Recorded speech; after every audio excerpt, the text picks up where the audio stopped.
Well, hello. Look how pretty these are. Pretty. So I just did a whole tour, and my video ended way prematurely. So I'm all wet. My feet are cold. So I'm gonna give you a Cole's Note version. Look, we got some pumpkins there. Not as many as I would like to have seen, but lots of pumpkins still. We have these oranges. Look at these purples. So pretty. Then there's lots of like oranges, whites, yellows. There's some reds down there that are absolutely beautiful. I wish my video wouldn't have stopped before.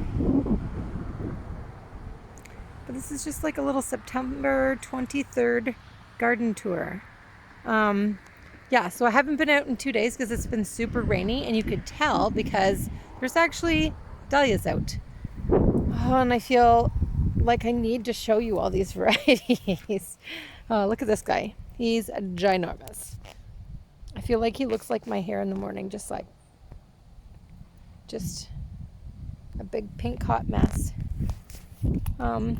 Yeah, look at the white pumpkins. Yeah, so I'll just show you some of these. I won't show you all of them. But I was just saying before my video ended, I've already purchased or placed a couple orders, or maybe more than a couple, maybe 3 or 4 orders for more dahlias for next year. So basically, you got to dig all these up. They're tubers, and they're kind of temperamental. So in order to store them, you dig them up, take off the greenery and everything, and then you have to kind of wash them off and make sure that they're dry, but not too dry. So if they're too dry, they shrivel up and die. If they get some moisture in them, then they will rot and be dead also. So this will be a super fun winter of me checking on my dahlias all the time. And I have way over 1,000 plants, so it might be quite time consuming. But if I figure out a good way, a good method, and I'm confident with it, it'll be way better in the future because all of these bulbs are pretty expensive. So the less you got to keep buying year after year, the more chance you would have at making a profit, which is kind of the goal. For me, this isn't a do or die kind of make or break your living situation. It's just I wanted to teach my daughter how to grow things, have a little stand, teaching her about money. She loves going out and getting the money, as do I. So that's kind of our jam. And she's just learning that if you nurture things, that they grow and tend to do well for you. So it's nice. I really like it. And every once in a while, she's like talks about flowers or dahlias, as she calls them, or snapdragons. She's so cute. She's 4. So we got tons of these beautiful dinner plate dahlias all the way down this way. So these are all like dinner plates, which are just beautiful. Oranges, there's reds in there too. These ones have a whole bunch of different dahlias as well, some pinks. Yeah, I just kind of wanted to show you a couple things on this rainy day. It's been raining for like 2 days straight now. So I'm just trying to, I haven't really been out to make arrangements, and I kind of just wanted to show you some of these varieties before I go ahead and pick them all up, make them into gorgeous bouquets. The roadside stand has been slowing down a little bit. I think yesterday or the day before was the first day that there was no sales at all. So I was kind of like, oh, and kind of like, like it's okay. Even though I had 4 bouquets out there, so it was kind of sad. And they still look good, but I'm not going to sell them anymore because I would not want someone to lose like 2 or 3 days off of their bouquet life. I usually only have them up fresh that day.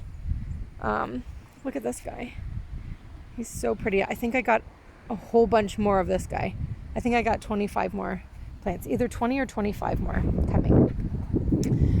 Yeah, and then you can place all your orders, and based on their availability, they might have trouble storing them, like the sellers, the vendors themselves. So even if you're like, oh my God, this is going to be my favorite, they might not have it available. It might not even make it to you. So it's nice to have like a wide variety. Look at this guy. He's just perfect. I put a little baggie on him to see if that would help with the bug damage. But I haven't really done that at all. Look at this guy. He's just bitten up. Poor guy. Maybe next year I'll do a better job. See, I bagged that one. Just one. I need way bigger bags for the dinner plate dahlias. But it does stop a lot of the bugs from getting on. As long as you do it right. That one kind of looks like it's not happy. I'll show you my zinneas, then I'll show you my sunflowers. And then go on with your day. So, Mom's over here now. I gotta catch up with her. Look at these beautiful green zinneas. So those are so pretty. I love them. And then pink ones, and yellow, and purples. More purples over that way. Oh, the raspberries are on. Grandma keeps coming over. Grandma loves raspberries, and she's in charge of picking the raspberries, even though she does not want to be. But you could literally spend 3 hours every day picking those raspberries. Grandma's like, you're not getting out here. I'm like, woo. I go out every morning and grab like a couple handfuls for closed lunch. And then that's pretty much the extent of my raspberry picking, where Grandma comes out and she has like a belt with a little basket she keeps on it so she can work with both of her hands.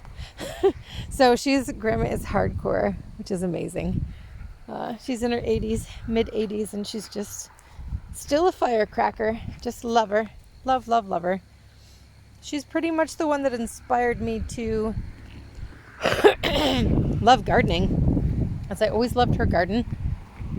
And she always had flowers. She always had cosmos and this purple flower. Oh, it's over there. I'll show you. Right over there. See it? That grows. She had zinnias, and it was just so pretty.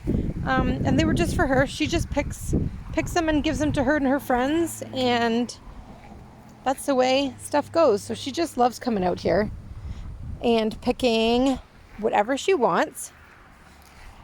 And I love that she can still do that. It's amazing. And she would put anybody to shame in a picking contest, that's for sure. All right, so these guys have gotten so much bug damage all the time. So I tried putting a baggie over this guy, seeing if that's going to help him or not. I don't know. It's hard in this rain, like if it's going to help them or hurt them. So here's my basil. Still got basil going to put in my arrangements. I've actually never took it to eat, but I smell it. I love smelling it. Here's some more. I think this is Cornell Bronze. He's beautiful. Oh, I can't wait to start making bouquets as my feet are soaking wet. Look at these little tiny zinnias. They're so cute. It's always nice to have like a wide variety, like small and big. It's nice to have all big flowers, but then you need the small ones to make the big ones look bigger. You know what I mean? Yeah. So here are my sunflowers that have gotten really beat up in this last storm the last couple days. And here's like all the water laying in the ditches and whatnot. Oh, look at my little stand with my pumpkins on the kids' picnic table. Flowers! Yeah. So I got to get out, pick a bunch more of these. Look at these dark. Like they're almost like a raspberry, or like, oh, they're just a beautiful dark, dark, dark sunflower. And then there's some more of these. I don't know if they're called sherbet or whatever, but just tons. I should pick most of these today. The flower stand has been slowing down, so I don't know if they will go. But if they don't sell, you might get a flower bouquet tomorrow in my here and there and everywheres. But look at how beautiful they are. Oh my goodness, there's some yellow ones over there. Can you see those? Oh my goodness, I love those. I think that's my favorite variety. No, it's not. No, but close. Yes, so that's my flower tour, September 23rd. Amazing that it's still nice out. My dog's thinking about something. And yeah, there's my garden. So enjoy September 23rd. Hopefully I can make one October 23rd with all the same dahlias still kicking. We have yet to be seen, or whatever. Okay, bye.